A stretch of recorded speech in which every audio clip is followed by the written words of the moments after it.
Ibinasag na ng mga miyembro ng Philippine Military Academy Alumni Association Incorporated ang kanilang katahimikan sa gitna na rin ng mga isyu ng korupsyon sa Marcos Jr. administration. Si MJ Mondihar sa report. No, we shut down everything. I guess that's what they want. They want the government to cease working.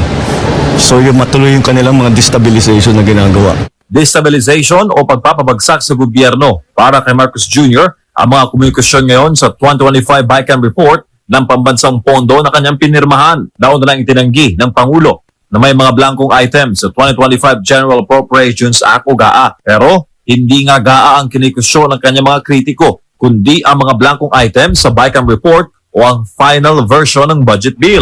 Ilang araw matapos ang komento ni Marcos Jr. ay lumitaw sa isang news forum sa San Juan City ang pamunuan ng Philippine Military Academy Alumni Association Incorporated. Produkto ng natatanging institusyon sa Pilipinas na pinagmumulan ng mga lider at general sa Armed Forces of the Philippines, Philippine National Police at iba pang uniform agencies. Mga dating general at opisyal na hindi na matiis ang grabing korupsyon ng kasalukuyang gobyerno. We voted to remain silent on these issues. However, nung General Assembly namin, nung January 25, the General Assembly voted that the PMTAA will go against corruption. Numero 1 sa puna ng retired officials ang korupsyon sa infrastructure programs ng pamahalaan. Mga pondong hindi raw nalalagay sa tunay na mga proyekto at binubulsa lamang ng ilang pamilya.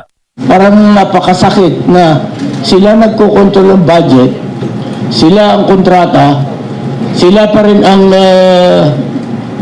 subcontractor, and sila pa rin ang supplier. Ayon kay General Gonzales, matindi ang korupsyon ngayon kumpara sa mga nagdaang administrasyon, bagay na hindi nila kayang matiis dahil tinatawag ang kanilang pansin ng taong bayan. Bulgar na ngayon talagang open. Mahigit sa 11,000 ang mga miyembro ng PMAAA.